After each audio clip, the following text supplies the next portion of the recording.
everyone, welcome back to another video. As you can see today, me and B-O-B-B-Y are sat here on the couch and we have got the fun task of answering some of your burning questions. Now, we haven't seen the questions, but I do see them every single week and so does Bobby. And some of them do provide us with a little bit of a laugh. So hopefully there's some funny ones in here. Hopefully you've gone nice and kind on us, but I'm sure we'll find out. So yeah, let's go. I think we've said it a few times before. I think Vacheron deserved their rise. I think they started to show it before the market dumped a little bit. I think MB&F, Aventi, these kind of brands. Vacheron was the first one I thought of. I think Tissot and the PRXs, I think over the next coming years, a lot of people are buying them, including myself. A lot of my friends have bought them, so I think over the next couple of years you might see them have a little bit of a price increase and popularity as an affordable watch. I think one brand who have been around for a long time, obviously, but they've really started to get traction now is FP Journe. I think they're on their way up. I think it's definitely helped the business. I wasn't too keen on it in the first place. I've got more of a face for radio, so I wasn't too keen on YouTube. But that being said, from a business point of view, it is brilliant. It gives you credibility, it gives you transparency with your customers and your client base. I mean, we get a lot of sales through YouTube, but yeah. I think what it also does is people that see us from YouTube, I think it cements those sales because they get a chance to go and look behind the scenes, see what you're about, see the business, see how it works. Sometimes people feel like they already know you and they know your name and they can have a good conversation with you and they know you're real. I think it's been only beneficial and I'd highly recommend it. Just prepare yourself to be trolled. Yeah, there's always going to be trolls. I think we all have our own little trolls individually as well, don't we? I think we quite like it though. Yeah. So don't be shy, people. We quite like reading your comments and we'll give as good as we get as well. And just to clarify, this is not sprayed on, this is real hair. I just shave it by choice. Yeah, so listen, the grey market was here before the boom. The grey market will always be here. It's up to us to adapt. I think I've said this in the previous video. The grey market has to adapt to the way the market is going. But I have no doubts the grey market would survive without YouTube. I think a lot of people look to YouTube for like the industry spokespeople, like the mouthpieces. Whether or not YouTube itself affects the market, I don't think. I think the market is the market. I just think the market is then documented on YouTube. I think it's just the way the market is. I think it's like everything, like crypto, or like even in the last question you touched on world affairs and what's going on in the world. Same with prices of gold, silver, all these kind of things. I think it's all just affected by current situations and things that are going on in the world. The current climate in the world, there's a lot of uncertainty, there's a lot of volatility.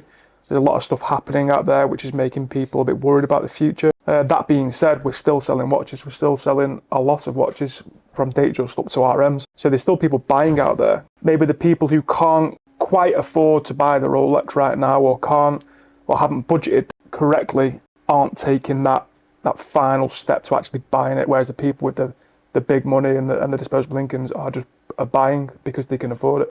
Neither. So me and Ciaran are both behind enemy lines. We're both Manchester United supporters, so if anything, you're going to get charged more for being a Liverpool fan or an Everton fan. Maybe not an Everton fan, because I think they're a bit irrelevant these days, aren't they? But I think every watch purchase from an Everton fan, you get a box of tissues as well to wipe away your tears. Having said that, we're United fans, so it's not a great time for us, is it? But no, I was going to say it might be Liverpool's year again, but if you're a United fan, then... No, you're getting goodie bags, you're getting everything, aren't you? Yeah. Goodie bags, best deals. And if you are a United fan, make sure you ask for Lee when you call it. Lee loves United fans, he secretly is one. One thing I can't do, I don't know if Ciaran can, but I can't tell the future. What I will say is markets will always go up and down, up and down. As we've always said in the past, you buy the dip. When it's low, you buy, you sell when it gets high. I've got no doubt the market will come back, be bigger and better than it was in 2020, 2021. I don't think so, but I think we'll definitely be on a trajectory towards those kind of levels again. I'd like to think within the next 12 months, we're another 10, 15% above where we are today in the market, and that'd be great. £1,000. I know mine. Tissot. Yeah, Tissot. Any of the PRXs, probably the automatic, you're getting a bit more watch for your money for an extra like 200-300 quid, but Tissot PRX, I don't think you can go wrong at all. I'd probably go cheap and cheerful, like a G-Shock or something like that. I think most watch there's some G-Shocks that look like the APs, and I think they're a bit, they're not as big and bulky as the normal G-Shocks. I think I'd go for one of them. There's rumours about AP doing a collaboration with Casio, the G-Shock. Would it be digital, do you reckon? A bit like the Omega Swatch. That would be cool. It'd be cool if you did it digital, wouldn't it? Be different. Yeah. I'm not into diamonds myself personally. I prefer the Ghost dial, the silver dial, which is a mega watch. You're more diamond, aren't you? What do you think? I am, but I think on an Oyster Flex, because you've already got the Oyster Flex going on, I think diamonds can sometimes be a little bit too much. I like it, I like the look of it, but I think personal preference, I wouldn't have diamonds with an Oyster Flex. I think you don't think the Oyster Flex subtles down the diamonds a little bit? No, because I'm always drawn to the Oyster Flex. Well, you're drawn to the bracelet rather than the watch? On an Oyster Flex, yeah. It's the first thing I'll notice if they're on an Oyster Flex. Well, yeah, lovely watch, great watch. Is it a sleeper watch? Potentially. Every watch has the potential to be. All it takes is one major celeb to wear it and be spotted wearing it, and that's kind of what happened with the John Mayer, wasn't it? Yeah, for sure. Absolutely stunning. Big watch. Again, I've said it in previous videos, that Meteorite dial is running out. Rolex are running out of it. They'll eventually start, in my opinion, turning Meteorite dial watches into off-catalogue pieces. I just think from an investment point, Meteorite dials are the way forward. I definitely think 16K is a good price. I know Lee said it in the past a lot, and I've said it. I feel like it will be a short run. I had a feeling it might have been discontinued this year. It wasn't, obviously, so I would hedge bets on it being discontinued next year as a short run. So yeah, I'd buy it at 16. I'm also with you. I do think they will discontinue that, and I think when they do discontinue that, I think it's going to be a collector's gem. If they discontinue that Sprite, 10 years time, talking about sleeper watches again with the white gold Daytona, I see the Sprite as being a big sleeper watch and turn into maybe like a 25k plus watch. Hi guys, so you may see here I have the luxury watch cleaning kits from the Luxury Watch Care Company. In previous videos, Jay, myself, Lee and Bobby have actually been using this product now for a while, and off the back of our last video, the owner of the company has reached out to us and asked if he can sponsor our video. So a huge thank you to today's video sponsor, the Luxury Watch Cleaning Kit. Each kit comes with a 6ml watch cleaning foam. The ingredients in this are non-abrasive and don't include any harsh chemicals, so you can rest assured that your watch will not be getting damaged. A 2ml watch cleaning pen, which is amazing to use. It helps you get into all them tight little bits and bobs on your watch where you can't usually clean. A drying towel to obviously dry it without putting any scratches on the watch, and a polishing cloth to make sure that that watch is looking perfect. These will be available on our website for £64.99. They are also available on their website for the same price. Thank you again to today's sponsor. Make sure that you go ahead and purchase one of these. I can't recommend them enough. Okay, so you're obviously not getting them out you're not getting the Hulk out the 8D, so it depends where you're buying them from and what price you're buying it at. I prefer the Pepsi on a Jubilee than an Oyster, but then I much prefer the Oyster bracelet on a GMT than I do on a Submariner. If I was buying it from an investment point of view, I think a 19 Hulk would do me better than a Pepsi on an Oyster. However, if I wanted to get out of the watch quick, I think a Pepsi sells faster than a Hulk at the moment. What would I buy if I had to buy it? I think I'd probably go for the Hulk. I'm the same. I'd go for the Hulk. I think anything green, I know we say that all the time, anything green and Rolex sells. I think as an investment piece, it's better. But again, like you kind of touched upon, it depends on if you're going to want to wear it or you are investment piece. And I think Hulk is probably you've been quite specific there with a 19 Hulk. I'd try my best to maybe go out and try and find a 2020. Yeah. Even better if you can find the Unicorn 2020 Hulk on a green card. They are hard to come by. For the rest of my life, so I'm thinking I need to be able to wear it for every occasion. I'm going for an Aquanaut. 51678 black I would go for. Timeless piece, lightweight, can wear it with everything. Sports watch as well, so you can wear it shorts, on holiday, you can wear it with a suit. Yeah, I think I'm similar. I'm going to go Oyster Flex. I'm probably going to go white gold ghost Oyster Flex.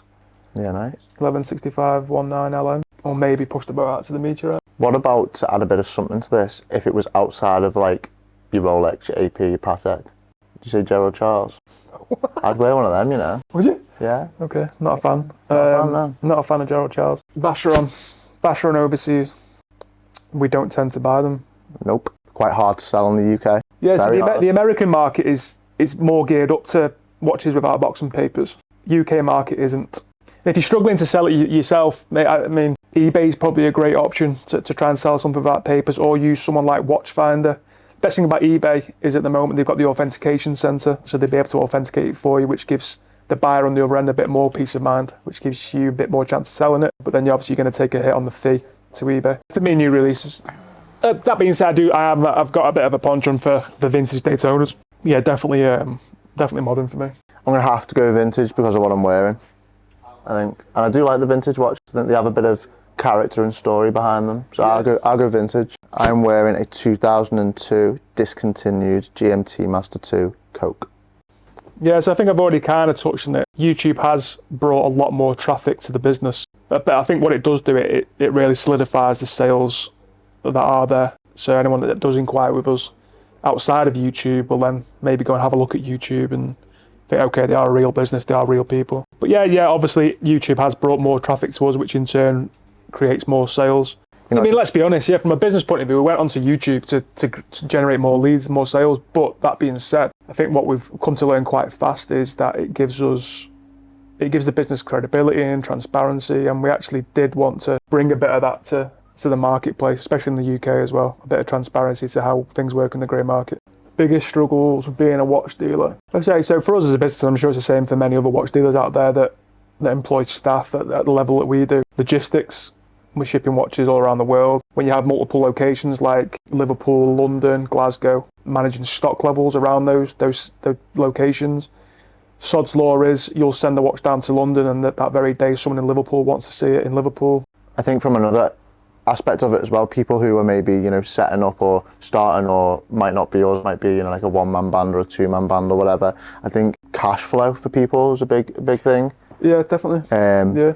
Being able to buy, hold and have your own stock, which not a lot of people actually are able to do. Your marketing, knowing how to market.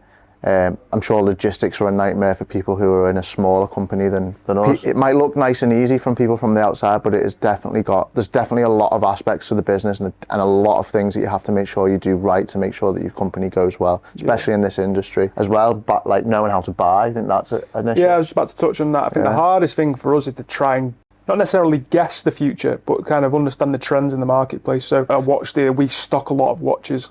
By stocking the watch, it becomes an asset to the business. And if the market does go down, then so does our investment. I mean, we talk to you a lot about buying watches investments, but when we buy items into stock without a buyer lined up, that is in a sense an investment for the business. And if the market goes down, so does our investment. In the back of your mind, you might have sold one last week and you think I'll sell it again, but then all of a sudden that watch dries up or that watch loses popularity. And we've seen that kind of with different models over the last couple of years.